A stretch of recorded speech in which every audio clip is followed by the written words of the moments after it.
Jordan Schusterman, Jake Mintz, Cespedes Family BBQ here with MLB on TBS analyst Ron Darling. Ron, thank you for joining us. Thanks for having me. I appreciate it. It's great. So, Ron, we have a bit of a arts and crafts project here for you. We are going to go back through your time as a broadcaster and pick your top 3 postseason moments. So we got some of these moments here, a lot of options, and we want you to just pick your 3 favorites and just talk about what you remember. Well, all of these moments are amazing. So the first one I picked, because it was kind of the first year, is I always call it the outfield fly rule game. And it's a game between Atlanta, and it was in Atlanta, against the St. Louis Cardinals. Pete Cosmas, the shortstop, you can see in the foreground. Matt Holliday's in the back. And if you know the configuration in the postseason, they add the 2 umpires. So those 2 umpires down the line, the umpire down the left field line made the call for the infield fly rule. I called it the outfield fly rule because it was so deep, and it ended up costing the Braves a lot during that game. I remember a couple of things about that. After I was doing the game with Brian Anderson and Joe Simpson. And after the call was made, the Braves fans, who were great fans, they just had a moment, and there was a lot of stuff thrown on the field. And I remember I looked at Joe Simpson and I said, all right, Joe, this is your hometown. I'll do it, because you have to at some point say this is wrong, that the fans are doing this. And it was going to be very critical. And I know he was a Braves announcer, so I said, I'll do it. I'm not a Braves announcer. I'll save you. And he said, no, I should do it because I am a Braves announcer. And I thought that was one of the bravest things I've ever seen, pardon the pun, in a pen. And the second thing I remember from this game is after it was done, we were doing a game in San Francisco the next afternoon. So TBS provided us with a private plane, their private plane. I'd never been on a private plane before. First time ever. So as we're going, Brian Anderson and Joe Simpson, we decide, well, I didn't decide. They decided they were going to stop at McDonald's because they didn't know. They had never been on a private flight either. They stop at McDonald's. They've got the Big Macs, whatever. We get on the plane. It has lobster. It has crab meat. It has fine bourbon. I was like, look at this 4 Hicks on this plane. What's wrong with us? But those are things I take from that game. So that was the first ever wild card game. That's right. Was the atmosphere for that any different than the other wild card games that you've called since? Yeah, it was. It was.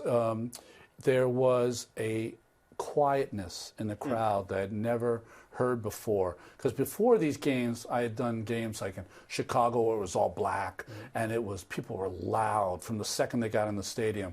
I had done a game in Minnesota where you couldn't hear yourself in the Homer Dome. I did a game in Detroit. I mean, just amazing games with so much passion in the fans. This one was completely quiet because everyone was like, wait a minute, the season ends after this game for maybe our team? Right. So that's what I took from that game. Wow. Yeah, I mean, that, of course, a lot of things from that game that we could pick from. Private plane, we don't remember that part. Yeah, we didn't have that experience. All right, so let's pick another one here. A lot of options. Other wild card games, of course, we've had some pretty amazing wild card games. Well, considering that this one really pertains to today's game, I'll always remember this game in Dodger Stadium. That's Juan Uribe, folks, who's the hitter, and he hit a 3-run home run off David Carpenter while Craig Kimbrell was in the bullpen warming up. And I think as we watch today's game, I think that is something which is only 5 years later that would probably never, ever happen again. I know it happened for the Orioles a little bit later, and Zach Britton ended up in the bullpen. But I think in today's game, that will never, ever happen again, that when you are faced with elimination, there's no way you're going to leave your best pitcher in the bullpen. And that night, David Carpenter had an amazing year for the Braves, and he was one of the big reasons they were there. But leaving him in that game cost him 3 runs in that Uribe home run. Did you realize at that time, of course, this was one of the first games where I remember on social media, everyone's freaking out and getting the picture of Kimbrell in the bullpen. Did you notice Kimbrell, the TV camera cut to him and he was looking really angry? Do you remember seeing him there? Well, I remember before Carpenter faced Uribe was the first come to Jesus moment I was going to have in the booth about this kind of stuff. And I remember saying to myself, okay, I know what always has been done because I'm old enough to remember that, but I know what should be done, and what should be done is what I have to say. And I remember saying it, And boy, I don't know about social media, but I know a lot of my friends that I played with. Like, what are you talking about? You don't bring your closer in until you're winning a game on the road or whatever. So I took a lot of heat from guys that I've known for a long, long time. But it was the right thing to say because it made sense. And it's ended up, good in my court, it's ended up being how it's going to be judged for forever now. All right, let's last one here. Last one. I know there's so many to choose from. We've got Trevor Bauer and his finger injury. The drone. We got Cespedes. That's always a good moment. flip. This is last year after the Washington Nationals had a lead in the fifth inning, brought in Max Scherzer. Still didn't work out, so they've never won a postseason title. But I like this one. I like this game a lot because something was done different than I've ever seen done in a game before. And this is the hit, of course, from Salvador Perez that goes past Josh Donaldson. That's only part of the story for that game. In that game, if you remember, the Oakland A's were winning 7-4 with John Lester on the mound in the sixth inning. Really looked like the game was over. And the Kansas City Royals, with Terrence Gore, and I can't think of the other outfielder. Gerard Dyson. And Terrence Gore kept running. And they kept stealing bases. And maybe it was the beginning of John having a little trouble holding runners on. I'm not sure. But they kept running, and they kept pushing the hammer down. And I think what it told you is in these wild card games, you can't manage like you're afraid. You have to manage offensively with your offense. And they kept it going. They tied that ball game. They ended up winning it 10-9 or 10-8 or something like that. Ironic that Donaldson, of course, is in this shot because soon to be traded to the Toronto Blue Jays. But I just remember that was the first time that a team didn't just take it. They said, we're not taking it. Okay, if we're going to go down, we're going to go down with our strengths. We've got some speed.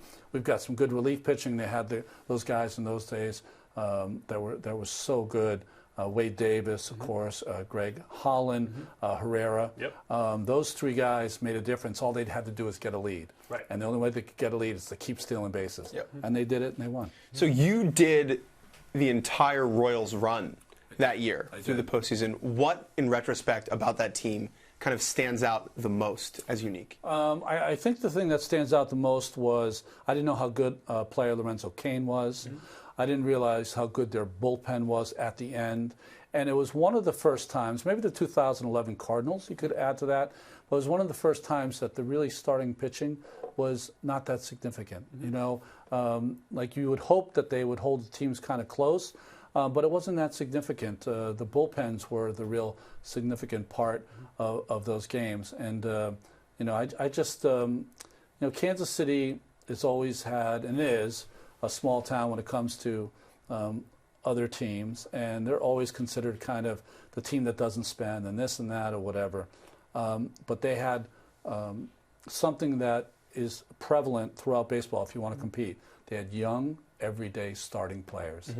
And if you have young, everyday starting players today, you're the Red Sox, you're Houston, you're the Dodgers. I mean, the Cubs. Right. I mean, that's the difference now. Right.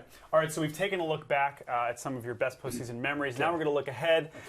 We've got some of the stars of the American League postseason teams. Now, you're going to be broadcasting on TBS all throughout the American League postseason. So, of these guys, we've got Mookie Betts, Aaron Judge, Lindor, of course, the Astros. Who do you think in this postseason is going to have a moment that maybe you'll be talking about in a few years? Well, I love the shot, by the way. You know, you can be a guy that's my age, and I love this stuff. This staring in the dugout by Houston is the best thing I've ever seen. And they're a great team. So I'm not going to give a moment because that's an entire team moment.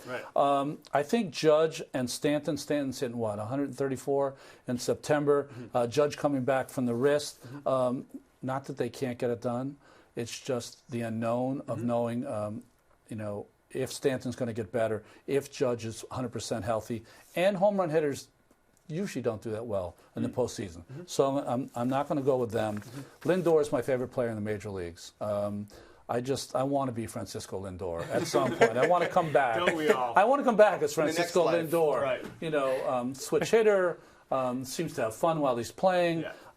He can do it all. So, but I'm going to go with the best team this year, historically one of the best seasons that's ever happened, And I think Mookie Betts, and I say this occasionally, and it sounds funny, but I'm not trying to be funny. He's like the Steph Curry of baseball. I mean, you look at him, and I'll see him and shake his hand before a game on the field. I'm like, where did all this talent come from? I think we felt the same way about Altuve last year.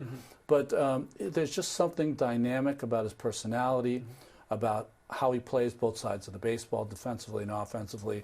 And I think because of the last two disappointments for the Red Sox, if they're going to erase those moments and continue this greatness in the postseason, it'll be because of Mookie. So you've done all these games in the past. You've seen all these great postseason moments. Do you kind of have a sense for when you're broadcasting a game when something is like about to happen? Yeah, absolutely. There's two different things that happen, and I feel it in the regular season also. But there's two things that happen before the game starts. Is the only time I feel like I used to feel when I was 25 years old. Goosebumps. Wish I was playing. Right. I wish I wasn't 58 years old. I mean, I really get like beautifully nervous before the game. I never get nervous before a regular season game. And then the second thing is that, and it comes from a lot of different places. Let's say it's the sixth game. What has happened in the first 5 games? The fans, how they start to rise up, how the shots we're getting. You start to feel a moment, how the at-bat is going, like Altuve against Maeda last year. You can just see that at-bat, and he pulled it foul for a home run, and you're saying to yourself, he's on him. It doesn't matter what Maeda throws, he's on him. This is going to be an amazing moment. And that short time is when you set it up, and then you hope the athletes live up to your top billing. And most of the time they do in the postseason. All right, well, you can watch Ron all throughout the American League postseason. TBS is the exclusive home for the American League postseason from the AL wildcard game on Wednesday, October 3rd through the American League Championship Series. Ron, thanks so much for joining us. Nice. This is the best, guys. Let's do it next year. Yeah, absolutely. Okay, cool. Thanks so much.